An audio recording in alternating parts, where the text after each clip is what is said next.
Before we begin, I want to warn you that this story contains mature themes. It deals with the challenges of new motherhood, family relationships, and infidelity.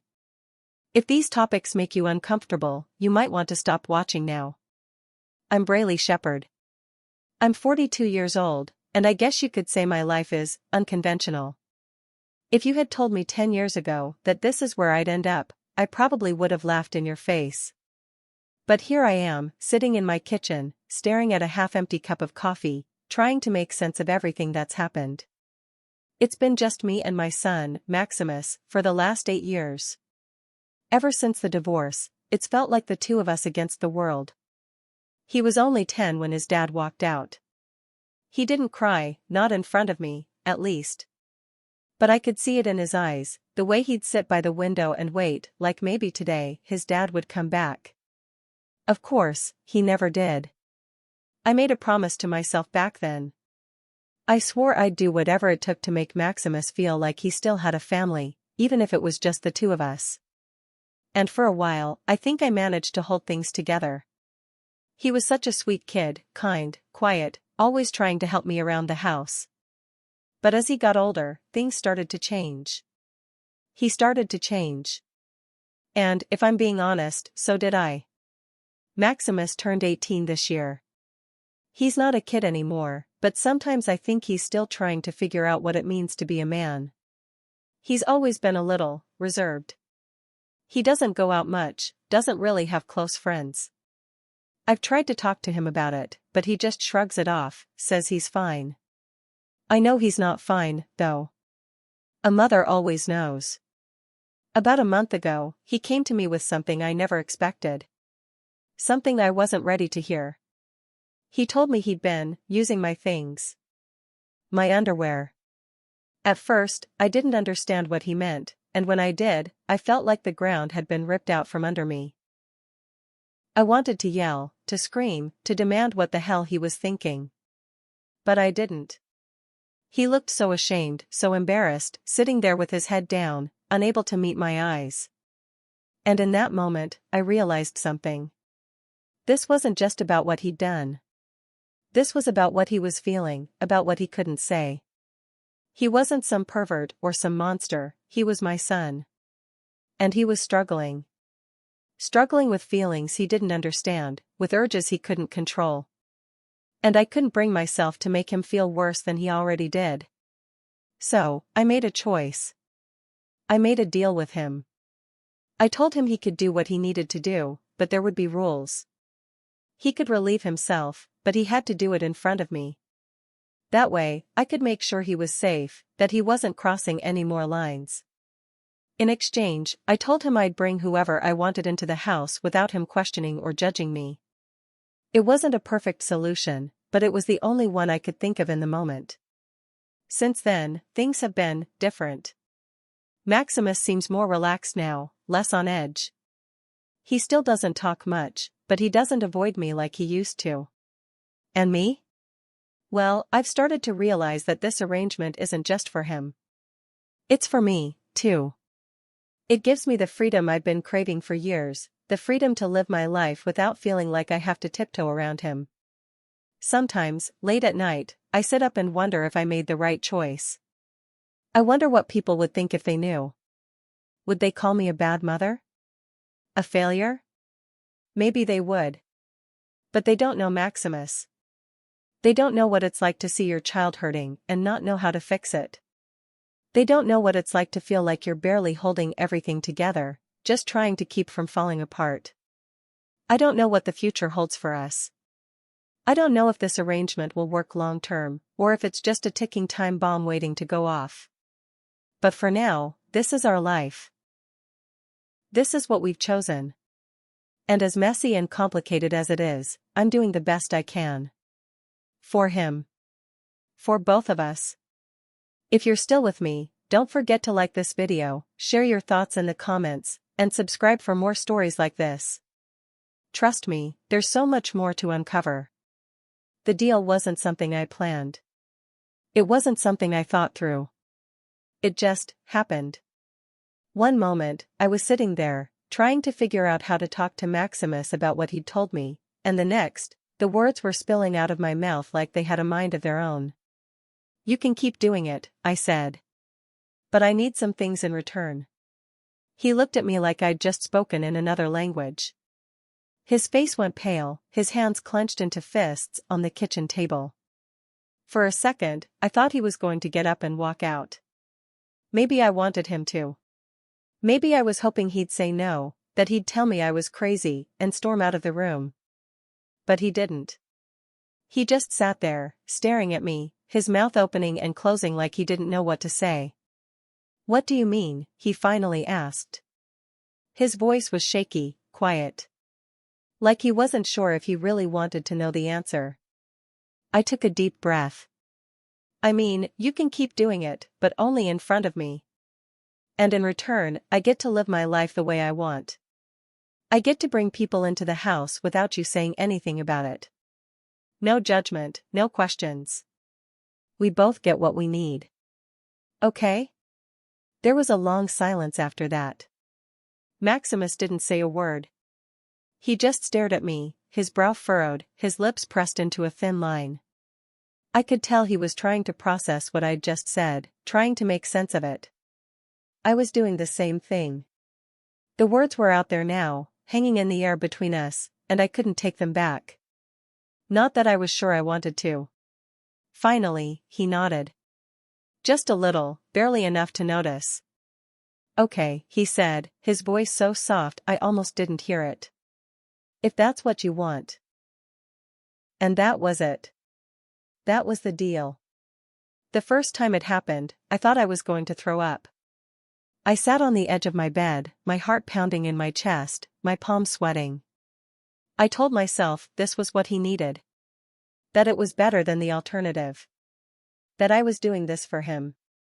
But deep down, I knew it wasn't that simple. It never is. Maximus walked into the room, his eyes glued to the floor. He didn't say anything. Neither did I. We didn't look at each other, not really. I just sat there, pretending like it wasn't happening, like this was just another normal day. And when it was over, he left without a word. I didn't move for a long time after that. I just sat there, staring at the wall, trying to convince myself that everything was fine. That this was fine. It's strange, the things you can get used to. At first, every time felt like a punch to the gut. But over time, it got easier. Or maybe I just got better at pretending it didn't bother me. I told myself it wasn't hurting anyone. That it was just different. I told myself I was being practical. That I was making the best out of a bad situation. And for a while, I believed it. Maximus, on the other hand, was a different story. He tried to act like everything was fine, but I could see it in his eyes, the shame, the guilt. He never said it out loud, but I knew he hated himself for needing this. For needing me. And every time I saw that look on his face, it broke my heart a little more. But what was I supposed to do? He was my son. My only child. I couldn't turn my back on him. I couldn't let him drown in his own feelings while I stood by and watched. So I did what I always do, I put on a brave face and pushed forward. For him. For me. For us. I don't know if I'm doing the right thing. Most days, I'm not even sure what the right thing is anymore. But this is where we are. This is the life we've built. And for now, it's enough. It has to be. At first, it wasn't so different. Maximus stuck to the routine, if you could even call it that. Once in the morning, sometimes again in the evening. It wasn't predictable, but it was manageable. I told myself this was just a phase, that he'd get tired of it, that it would taper off once the novelty wore off. But I was wrong. Instead of slowing down, it only picked up. Slowly at first.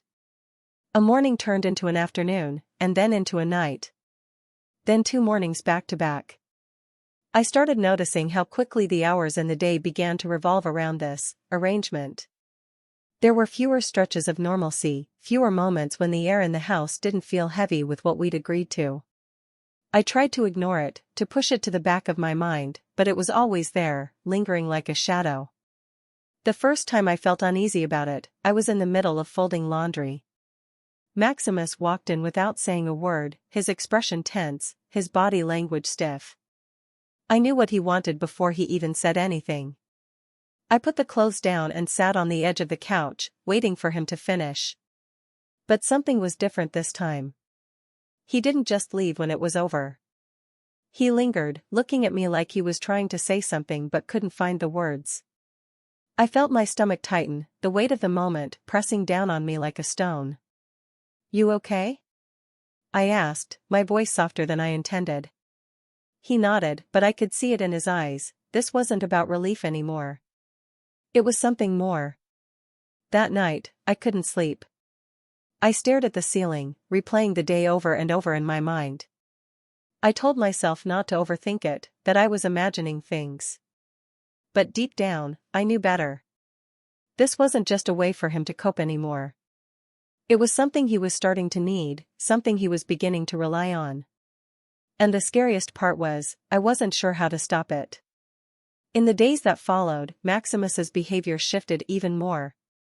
He stopped trying to hide it, stopped waiting for the right moments.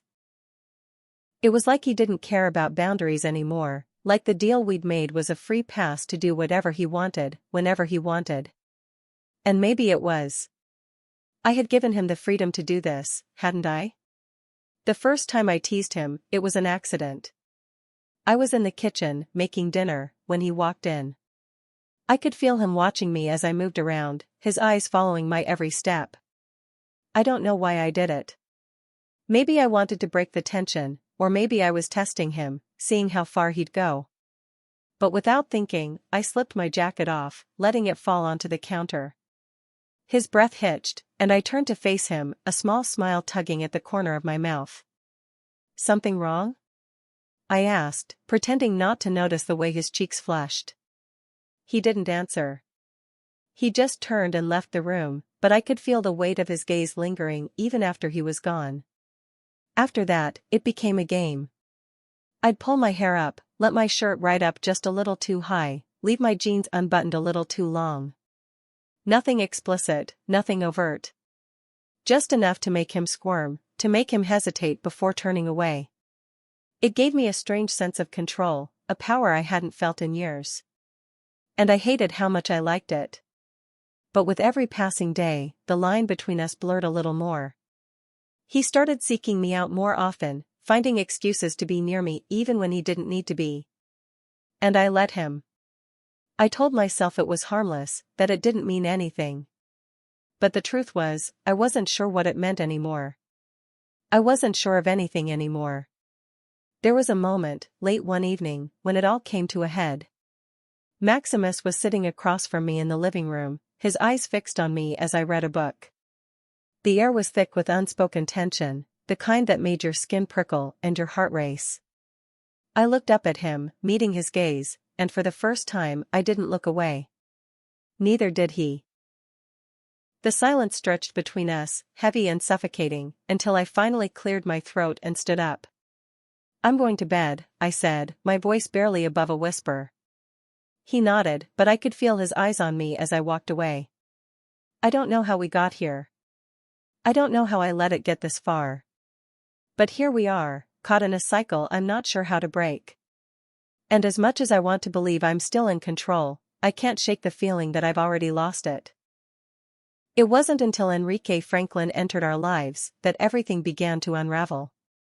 I met him through a friend, one of those casual introductions that you never think much about at first. But Enrique wasn't the kind of man you could easily forget.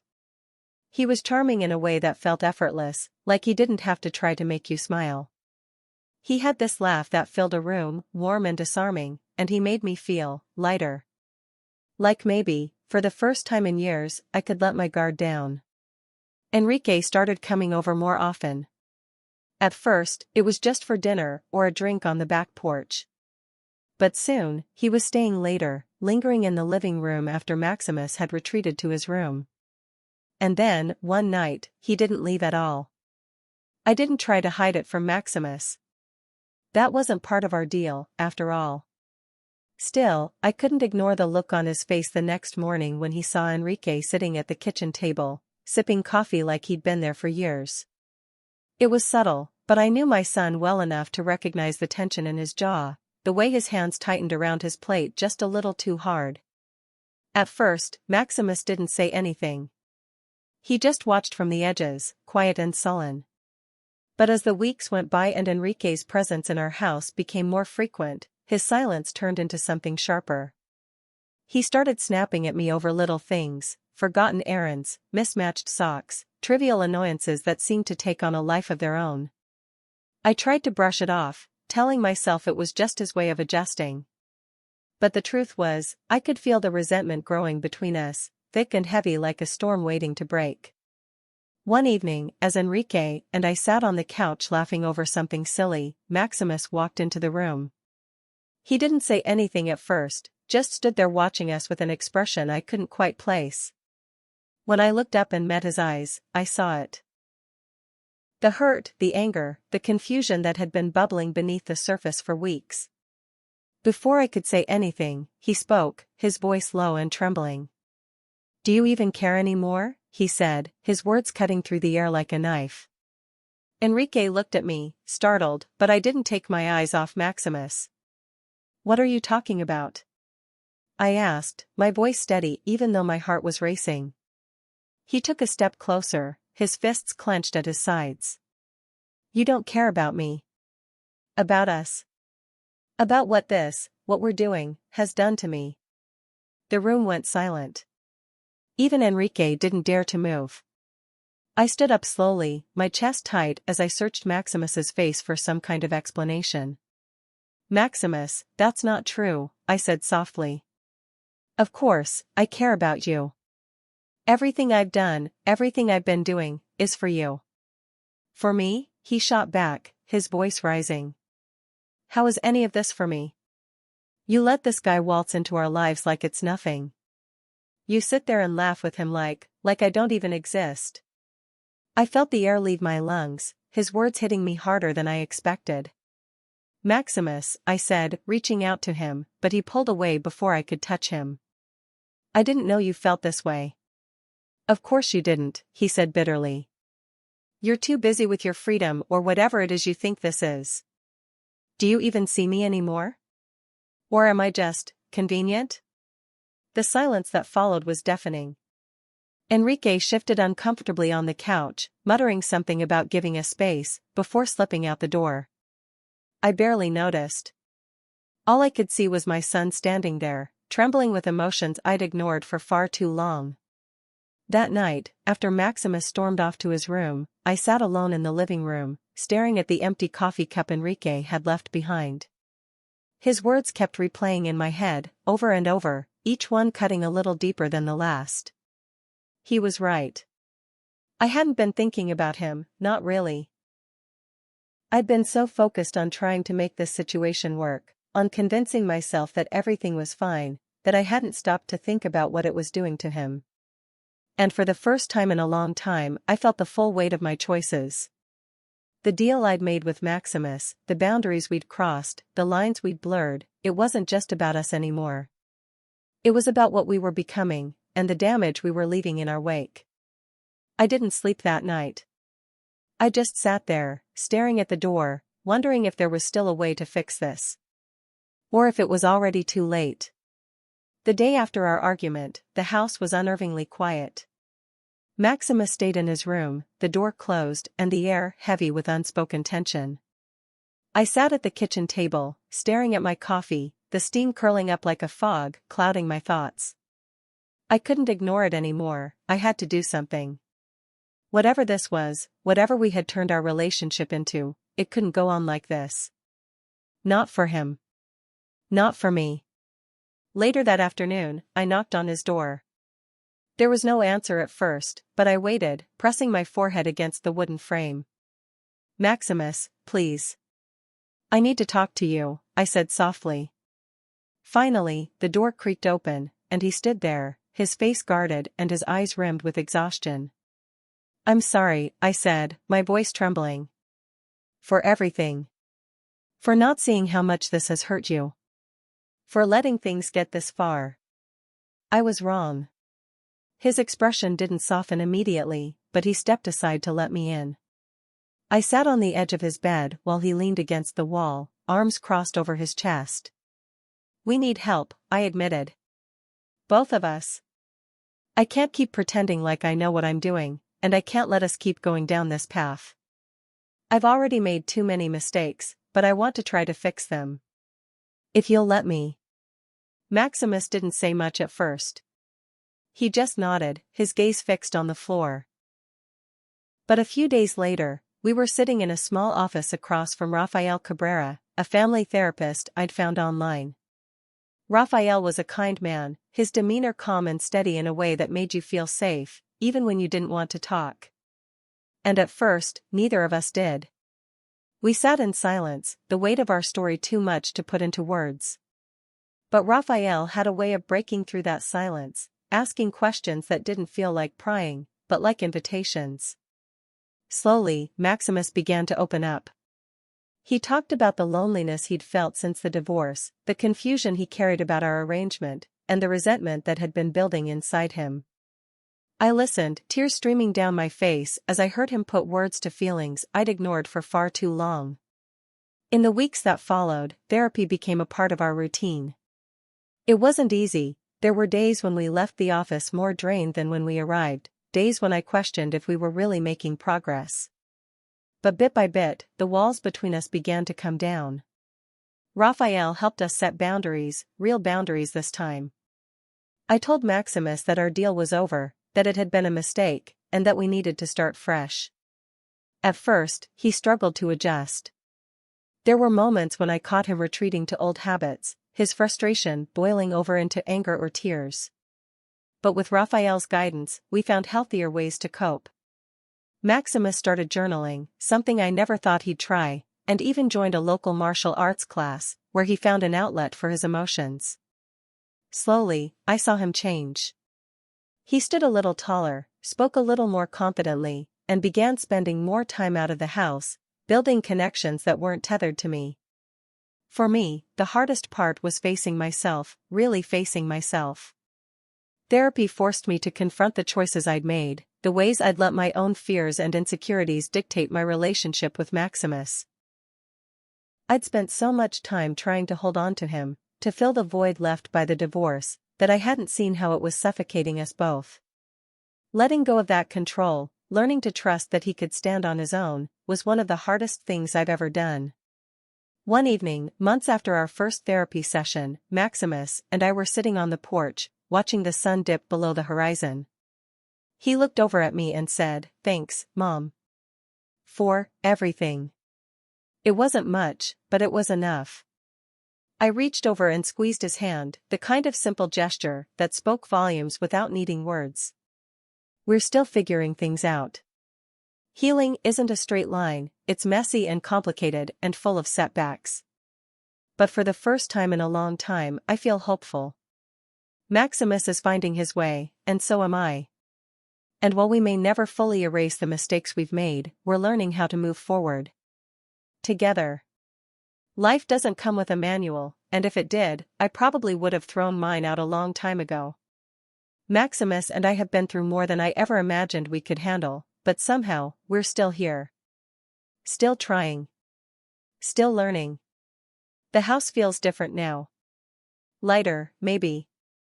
There's a kind of peace that comes from knowing we're finally working towards something better. Maximus has found his footing, he spends more time out with friends, more time focusing on his own interests. And when we do cross paths, it feels like we're meeting as individuals, not as two people tied up in a messy arrangement we didn't fully understand. We still have our moments, of course. Healing isn't perfect, but it's progress. For me, it's been a journey of facing myself. I've had to learn to forgive my own mistakes, to let go of the guilt that weighed me down for so long. I've had to accept that I can't always fix things, and sometimes, the best thing you can do for someone you love is to step back and let them figure it out for themselves. It hasn't been easy, but I'm proud of the progress we've made, not just as a mother and son, but as two people learning how to respect and trust each other again. If there's one thing I've taken away from all of this, it's the importance of boundaries, real ones. They're not just rules, they're acts of love. Love for the people around you and love for yourself. They're how you protect what matters while still allowing room for growth, for understanding, for connection. I've learned that accountability is just as important as forgiveness. That sometimes, the hardest thing you can do is admit you've been wrong, but it's also the most freeing. To anyone listening, I want to say this: mistakes don't define you. What defines you is what you do after. How you pick yourself up, how you face the people you've hurt, and how you move forward. Growth isn't about being perfect, it's about being willing to change, even when it scares you. Even when it hurts. Maximus and I are still figuring things out, and I think we always will be. That's just life. But for the first time in a long time, I feel like we're on solid ground. We're building something better, something healthier. And I know we'll keep moving forward. Together. Either way, I want to hear what you think. Tell me, what would you do if your world fell apart like mine did? How would you move forward? Let me know in the comments. And if this story made you feel something, don't forget to like, share, and subscribe for more.